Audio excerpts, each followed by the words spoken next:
it's Sam. I'm here for the first time, so I can't say like welcome back or whatever. I'm doing a review, a movie review, kind of sorts, but it's not a movie. This time I'm doing it on a show that's been recommended to me a lot. The Flash. It's a DC comic show on Netflix. It's got 6 seasons. I just did the first episode of the first season, the pilot, to just kind of like see how this format goes, how I like it, how other people like it. Not that matters much. So I'm gonna try out this format and see if I like it. If I do it again, I'll probably do it on a movie. I'm not gonna do Flash every episode. It's a superhero thing, so it'd be really tedious me saying kind of like the same thing over and over again. And there's 6 seasons. I think I'd kill myself if I just did every episode of review. If anything, I'll do it like after the first season or after I finish the series and do kind of like a recap and like what I disliked and liked about it, the overall show. But for now, I'm just doing the first episode, the pilot episode, and take this with a grain of salt because I haven't seen any other episodes. And pilot episodes can be kind of weird with series. Sometimes they're bad, and that's just because they have to set everything up. But I didn't feel like that in this, and keep in mind this review is going to ultimately be a positive one. Despite what I might say, I definitely have a lot of critiques and criticisms. But I overall enjoyed it, and I thought it was a fun, lighthearted, but mostly lighthearted. I think I'm gonna structure this with I do like an overall big picture sort of thing, and then kind of go into specifics, nitty gritty sort of deal, and see how that goes. The specifics will be more of like kind of like nitpicks and very specific examples, and I'll either like show them up on the screen if I figure out how to do that, or at least give you the time code. So if you guys want to go check it out, you can. Because I'll probably do the latter because I'm lazy, and I don't know video editing, any software. Although all user interfaces for most like things like that kind of work very similar. So if I want to spend money, I think I could probably figure it out. But we'll see. We'll see. So yeah. So overall, generally, it's a superhero movie, so it's not going to be like. It's not crazy with the production value or the acting. It's a very like deep, multi-layer theory. This isn't like, don't go into this thinking like, oh, this is like a lighthouse type of movie. It's it's a superhero film. But with that being said, I thought it was very great.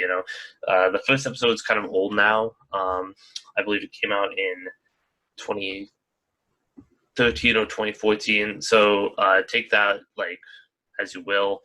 The effects are pretty good. They look all right. Sometimes they're bad. Like there's a scene where the arrow jumps off a roof.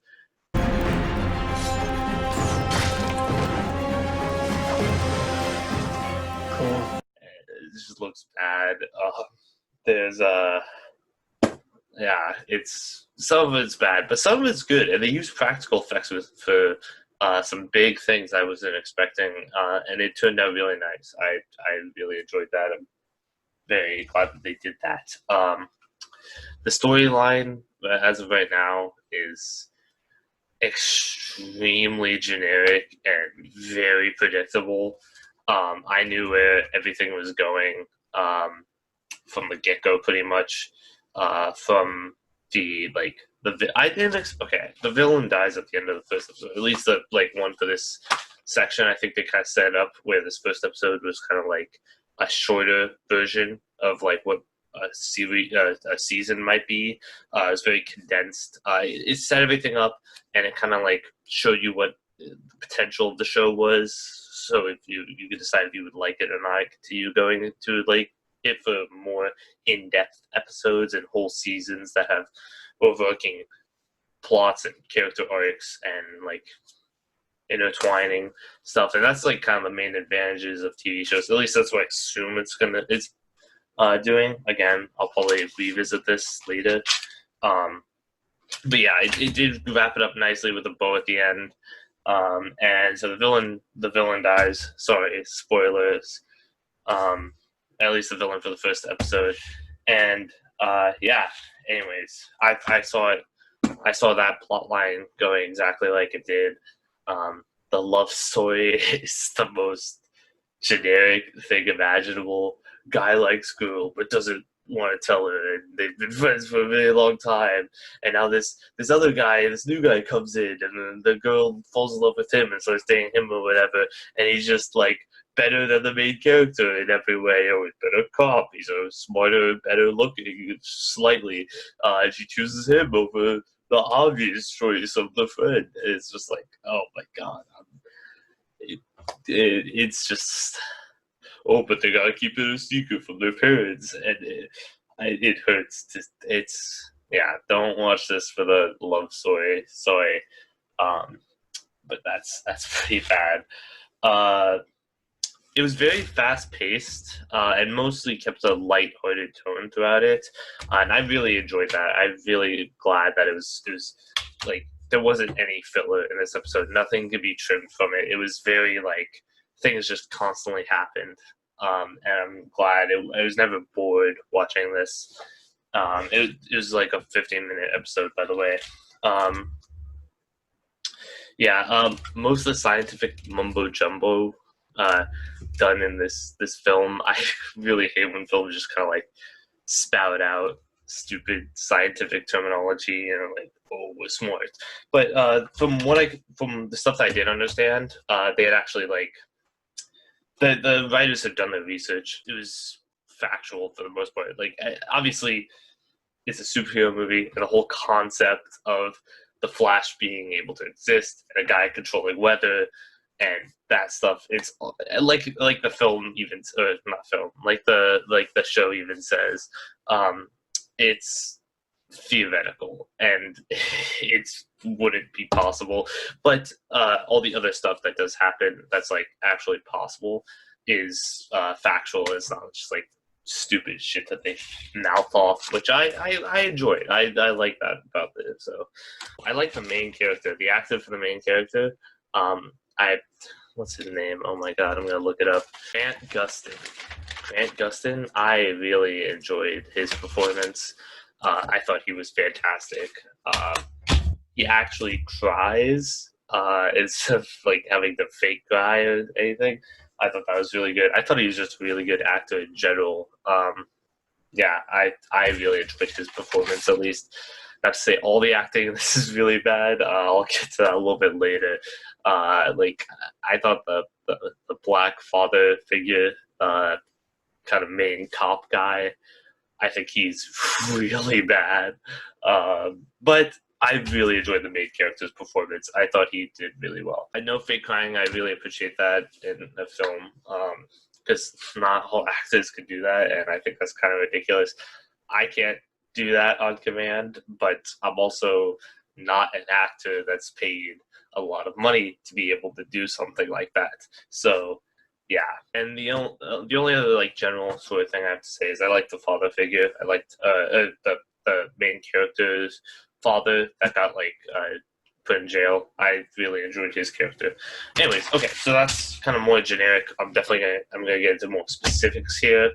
And I've already spoiled like everything about this first episode, but there's gonna be absolutely more spoilers now. So 42 seconds in, uh, he's like the main character's a kid, and he's running away from some bullies, which is again so generic. Oh, I'm a kid that got bullied. Oh, now I'm a hero. Anyways, he's running and he got caught up with, and the kids started beating him up. And the punch sound effects, the sound design was not good for that at all. I think the sound design of this whole series is a little subpar. Um, uh, and it did not look like he was getting hit. The kid was not getting punched at all. It was just a really bad scene. I mean, obviously I don't expect them to like just beat up a kid, but like it just looked bad. And then the kid didn't have any bruising or anything afterwards. I felt like it was just kind of lazy. At 3:37, the Flash, but he's not the Flash yet. Barry, um, lead character's name is Barry in the show. He has this like Sherlock Holmes type shit moment where he's analyzing some tire tracks and this blood splatter, and he gets close to the ground, and metrics pop up, and it's like, oh, I know exactly what car this is. And it's like, what is this guy, like a genius CSI dude? Like he just knows exactly what car it is by the tire tracks.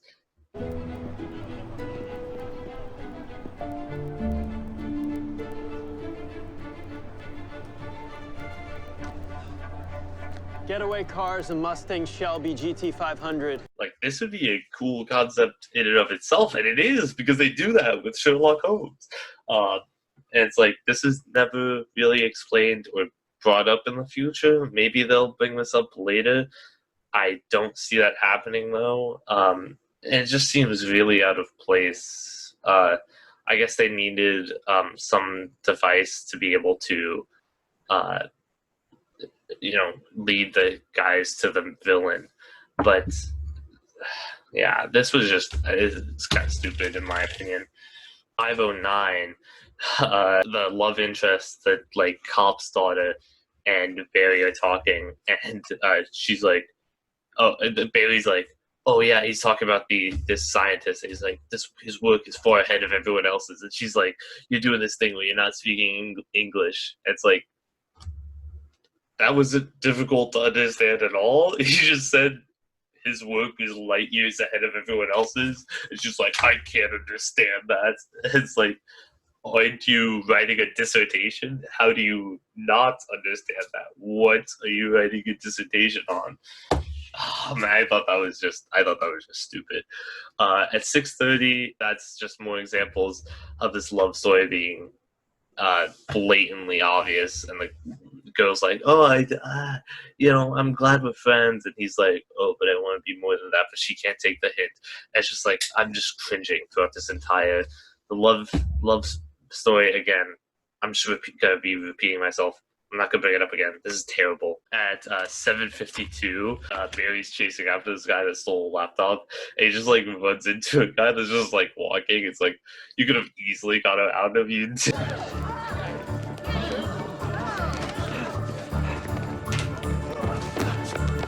I'm sorry. Like he's the only one guy. It's an open area. You didn't need to run into him. Stupid. Okay. I have a lot to say about this next scene. At 10:18, the main black cop, his partner dies. He gets shot. What the hell?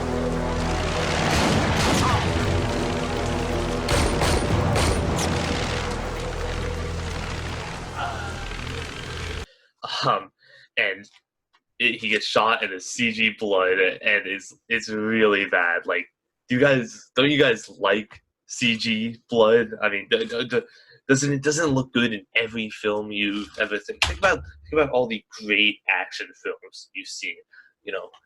John Wick, The Raid. Don't you love the blood in those films? Yeah. Well, you know why? Because they use practical effects. Like, oh my god, I've never seen CG blood that's looked good, but this one's pretty bad. And it's just something I really dislike about films.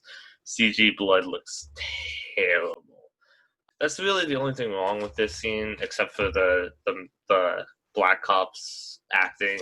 Try hang in there.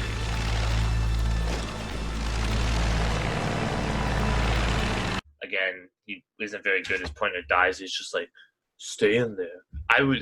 My partner I've been working with forever dies. He gets shot and dies in front of me, and I'm trying to hold his neck wound so he doesn't bleed out. He just dies, and I'm like, stay with me. No, I'd be like, no. That's my partner, man. Kill him. Oh, you son of a bitch. Like, that's how I would react. Why? He's just like, stay in there. And then he turns around. But besides that, I really like this scene actually.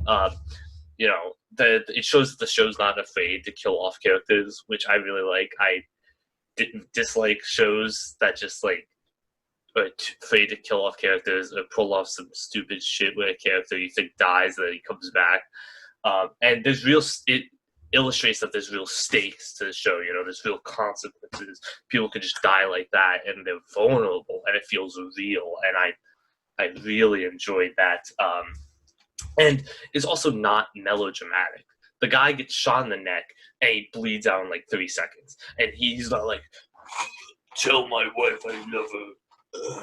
No, he's just like, he gets shot. He's like, it's just that's it. And I'm just like, that. I applaud you, Flash. This was one of the better death scenes I've seen in cinema, honestly. Besides the acting and the CG blood, I thought this was fantastic. It got across what it needed to get across and didn't like stay longer than it needed to.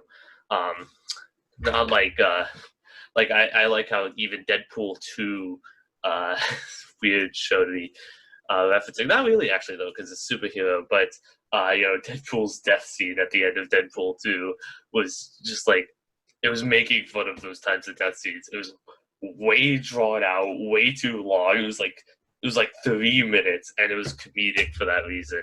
And I like how that can't critique this film or this show because it didn't stick around for too long. So I like that. Good on you, Flash.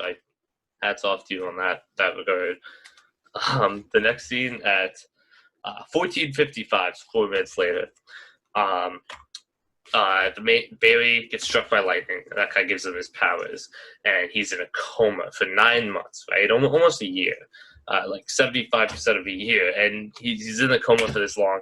It just suddenly wakes up, and it's established later that he has like really fast regenerative powers, which I don't have a problem with. That makes sense. It's a superhero film. You can't have him like in a cast for 6 weeks every time he hurts himself. And it kind of fits his character. He's super fast. I could see the connection between like his immune system and his regenerative properties working really fast then as well. But that's not established yet. And he kind of wakes up from going into a coma from 9 months, and just gets up and walks out. And they're like, okay, yeah. Well, they say, no, you can't do that, but they make no effort besides saying that to stop him. And he just kind of like gets up, is like fine, and walks out. And like, if I go for surgery and I go under and I wake up and it's like a 2-hour surgery and I wake up, I can't walk for like a day. And so I thought it was kind of ridiculous. He just gets up, he's fine. Like he's not even like groggy. 9 months in a coma, it's just like, yep, that's good. I thought that was bad. Okay, and then at 16:37, the main villain robs this bank. It's not a major scene. He just kind of does it to show that he's robbing a bank. But I thought the bank was a really bad set. Like it's just like kind of a counter. And the vault's like right behind the counter, and it's just like one lady. There's no security guards around, and there's no defenses for the bank. Like, how's this bank not robbed more? There's no glass, there's no plexiglass, there's no bars. It's just like an open counter.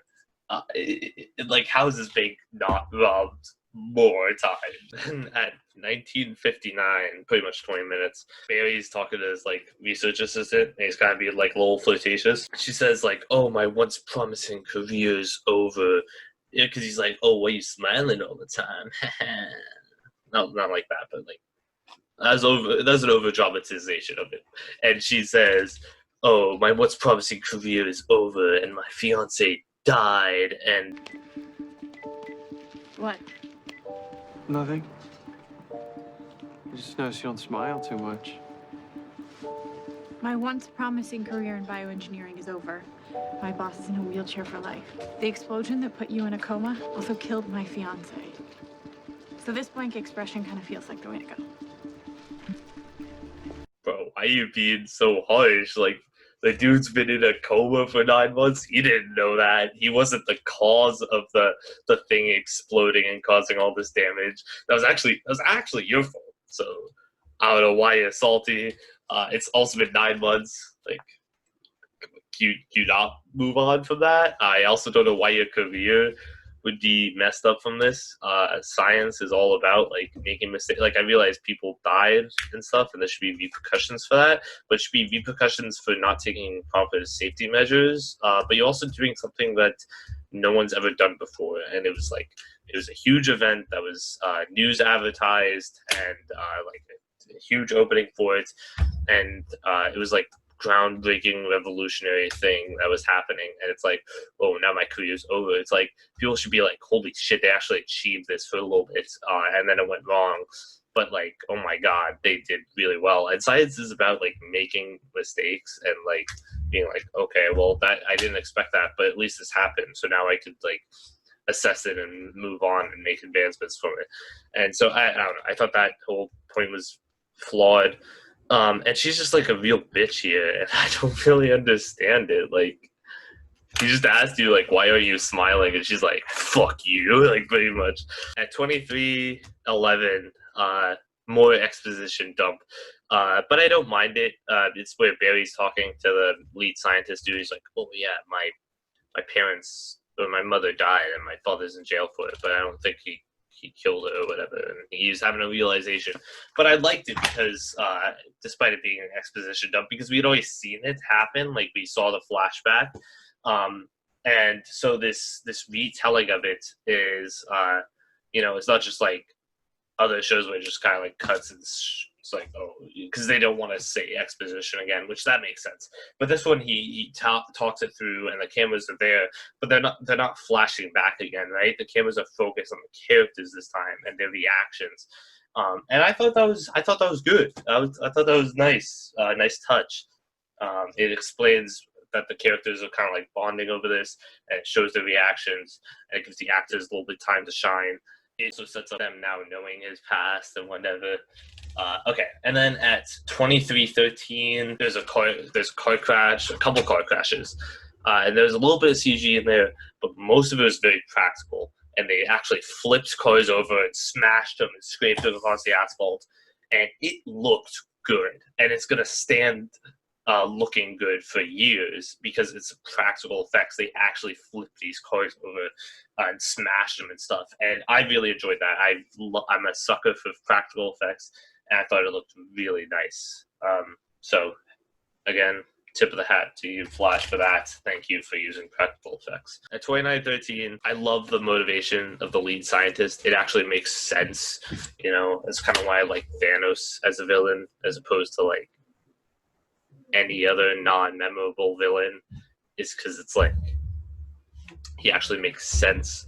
The scientist is like, dude, my career was kind of ruined, and I could get back with your regenerative properties. Your stem cells could like help with research with like cancer patients, and it could save so many lives. And Barry, the main character, is like, but I need to fight crime. I need to help save the town, the city, and he's like, I can't have you risking your life because you are more important alive than you are dead. We have to stop him before he hurts anyone else. Barry. That's a job for the police. Yeah, I work for the police. As a forensic assistant. You're responsible for this. For him. What's important is you. Not me. I lost everything. I lost my company. I lost my reputation. I lost my freedom. And then you broke your arm, and it healed in 3 hours. Inside your body could be a map to a whole new world. Genetic therapies, vaccines, medicines, treasures buried deep within your cells, and we cannot risk losing everything because you want to go out and play hero. And I enjoyed that. I enjoy actual motivation that makes sense. I could get behind it. I might not agree with it. I might agree with it. In Thanos, I didn't agree with him killing off half the population, but it made sense. I was like, this makes sense. Thank you. And then at 30:35, it flashes back again to when Barry's a kid, his mom dies, and his dad's being arrested. There's cops all over the place, including cops that know him and his identity. And first off, they just let him into the crime scene. He's like 10 years old. And they just let him see the corpse of his dead mom? Like, what the fuck, dude? What? Why? They're just like, oh yeah, I know you just saw your father being taken away to prison, and you're by yourself. You're pretty much orphaned. But hey, come look at your mom's recently deceased corpse. What the fuck, dude? I thought that was, what the fuck is going on? That was just stupid. Why would you let anybody see their dead family member, and especially like one that's like 10 years old and is now orphaned? This was fucking retarded. This was stupid. Okay, I'm almost done here. At 32:45, this other character, the arrow, jumps off a building. I already mentioned this. CG looks really bad. It didn't stand up even a few years from when the film was, or the show was made. It's not going to stand up in the future. It looks really bad. Another example of bad CG was at 43:10, near the very end of the episode. This like secret wall opens, and it's just terrible. Okay, well, that's all I have to say about the first episode of The Flash. Let me know what you guys think of this. Not that I care. Again, this is mostly because I wanted to do it. I thought it was really fun. I really like reviewing like movies and stuff on my own, and I figured I'd share my thoughts on something because I don't know, it's kind of entertaining in my opinion. So yeah, that's it. If I do another one of these, it'll probably be on film. So yep.